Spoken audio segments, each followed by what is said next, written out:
YouTube family, South Texas Prepper here. Today's Sunday, November the 20th, 2022. Guys, it's a pretty cold, gloomy day here in San Antonio, South Texas.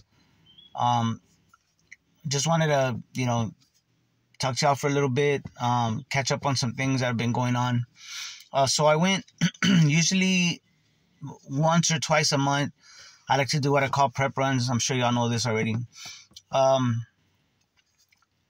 Went to a academy, and there's 4 locations really that we go to, and they're basically around the city, mainly in the north side of the city. 2 of them that I went to, especially their shoe department and kind of like their outdoors department, was like really not a lot of stuff. They weren't stocked too well with them, with those items. I'm not sure if it's because of the supply chain issues or if they haven't resolved themselves. But I have been noticing for like at least the past year that the shoes, they're not as they used to be, really stocked with shoes, and shoes of all kinds. And that department and even the sporting goods, I'm sorry, not the sporting goods, but the outdoors, like with the fishing gear, camping gear, all those things, the knives, things like that. They were not as stocked. Maybe because we are in hunting season and a lot of people are out there hunting and things like that. But it wasn't as stocked as I've been used to seeing them. Now the ammo was like really nice. It was stocked pretty much every round, that even the rounds that I hadn't been seeing before, like the 30-06, the 300 blackout. They were stocked. I saw a lot of 30-06, and it's very rare I see those anymore. At least not in big quantities. I even saw the 30-30 Winchester. They had some of those. So anyway, guys, I was just, I wanted to make this little report.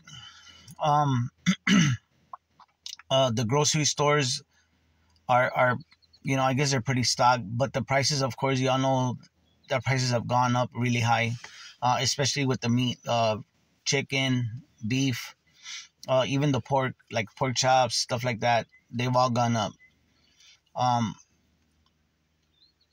So that's pretty much the report on things like that. Y'all know, I don't have to tell y'all how high the inflation has gone up with the food. But I did want to talk about, I saw an interesting story, well, not even a story, but I'm sub to it's called Subscribe Star for Prepper News, and this guy has so much good info on this Subscribe Star. Y'all should go to his channel, Prepper News or Prepper Now, and he has it on his description, and he comes up with so much info, little details that you're not gonna hear about in the news, very like obscure, how to say, sources, right? But they're on the money. I mean, it kind of gives you the trends before they even start to appear. So one of the things that he put out this morning, and it's been on the radar, of course, but it's very important for us to know, is the CBDCs. The EU is planning to roll out their CBDCs in 2023, and I've heard other nations are planning on doing this as well. But not only are they gonna roll it out, but it also comes out with they have certain like limits that they're gonna have. They're gonna have spending limits. It's gonna have how many times you can use it per month, the amount that you can use per use, like per purchase. It might even have a time limit for the amount that's in there for you to use it. Okay, so you're only gonna have so many days What then they used to call that. I had heard it described as time decay. Uh, so you'll have so much time to use that. I'm gonna leave a link in the description of the details to that. I just thought it was very important, guys. Sometimes that's one of the things that kind of like bum me out, uh, but it's out of our control in a way. Uh, when they take control of our means of exchange, they want to take away our money, or our means of buying things, right? It's going to be very difficult to survive or to exist in as a free person with those kinds of things, that we're gonna have to use, if we're gonna have to use that to buy things. That's not even counting talking about the excuse me. That's not even including the carbon credits, right? When they go into that system, if they go into that system. But the writing's on the wall, and I thought that it was very important for me to mention it, and so that y'all can look it up, guys, and see if maybe y'all can do something to mitigate the effects that that's going to have on our lives.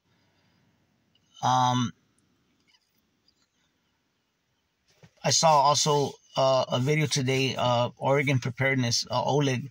He's from the Ukraine, and I like watching his videos because this guy's a truck driver, and he's always shooting his videos on his stops, right? He'll stop like in Oregon, he'll stop in Idaho, all those big sky country, Wyoming. I think today he stopped by the Columbia River, and he was talking about how sometimes we just have to just stop and enjoy life, and enjoy our surroundings, where we live, and I agree. I mean, sometimes I don't even think about it, but we cannot be on alert mode like 100% of the time. Speaking for myself, I know that since the pandemic started, or maybe even a month before that it started coming out, the economy already had me on alert, and ever since then, it seems like maybe like 90% of the time I've just been on what I call high alert. I mean, I'm always aware of my surroundings, and I'm always looking at the trends and what's coming up. So I think for the past 2.5 years or so, I've lived, actually almost going on 3 years. I've lived on like a very highly stressed, in a highly stressed state, if I can even say that, because I know that me being prepared helps me to kind of like mitigate what's going on, and and I would worry about the things that I had worried about happening didn't come to pass, and I thought they were. Not that it still might not happen, but I remember thinking that they were gonna, at least at that time. I'm not saying they won't do it, but when the pandemic or the health crisis was going on, I thought that they were gonna make it mandatory for everybody to get the what in order to be able to work. And I remember I lost a lot of sleep, guys, because I knew I was not gonna give in. I just didn't know what was gonna happen. All I knew was that I wasn't gonna give in, and I was not gonna let my family uh, be hurt by that. You know, that passed. That passed, and it's kind of died down a little bit. But I think that all the things that I used to like look at, right, like with putting my tinfoil hat on, over the years, like the New World Order and enslavement and all these things, in a way they have come to pass. It's just that they've kind of slow dripped like drip feed. They've drip fed us all these things, right? And now people are used to it. Ever since 9/11, with all these laws with the NDAA and the Patriot Act and all these things, they've slowly gotten people used to these things, and I think they're still doing that. But we just gotta keep doing what we can, guys, and preparing, speaking out, and not just speaking out, guys, but living your life like a free man, a free woman, living under God's law, and if you're not religious, under natural law. You know, I really stopped kind of worrying about it, in a way, because there's only so many things that we can control. I can control what happens in Davos or in, the Bilderberg meetings or whatever. The Paris Accords, all these climate things that they're having in Brazil, and all these UN meetings. All we can do is live our lives like free men and women. My only master, speaking for myself, is God. And that's me. There's only one master in my life, and that's the way I carry myself. And I think that that's the most important thing that we have to keep in mind, and live our lives in that way. So many things have come and gone, over that were coming, and some of them came and passed, some have not, because we were conspiracy theories, right?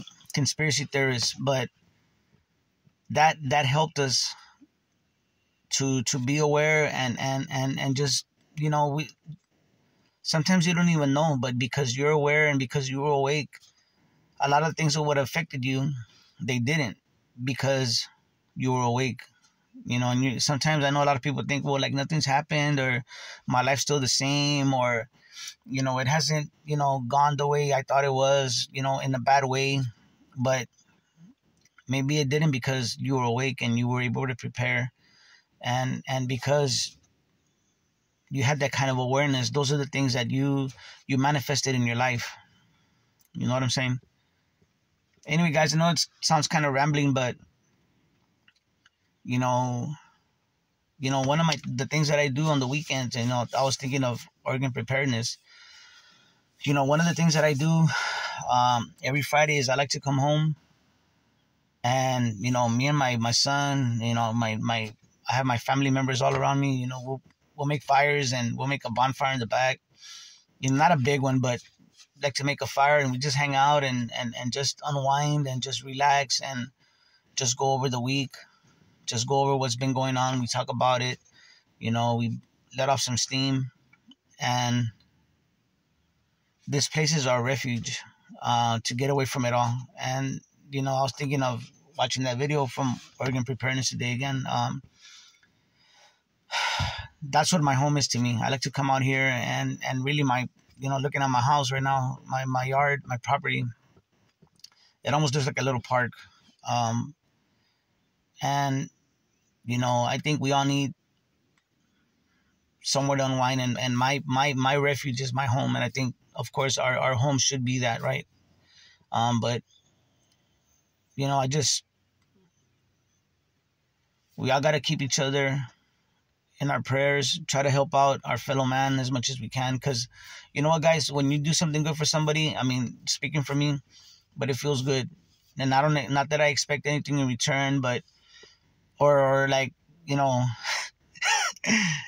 the commute to work, I mean, people freaking drive crazy, man.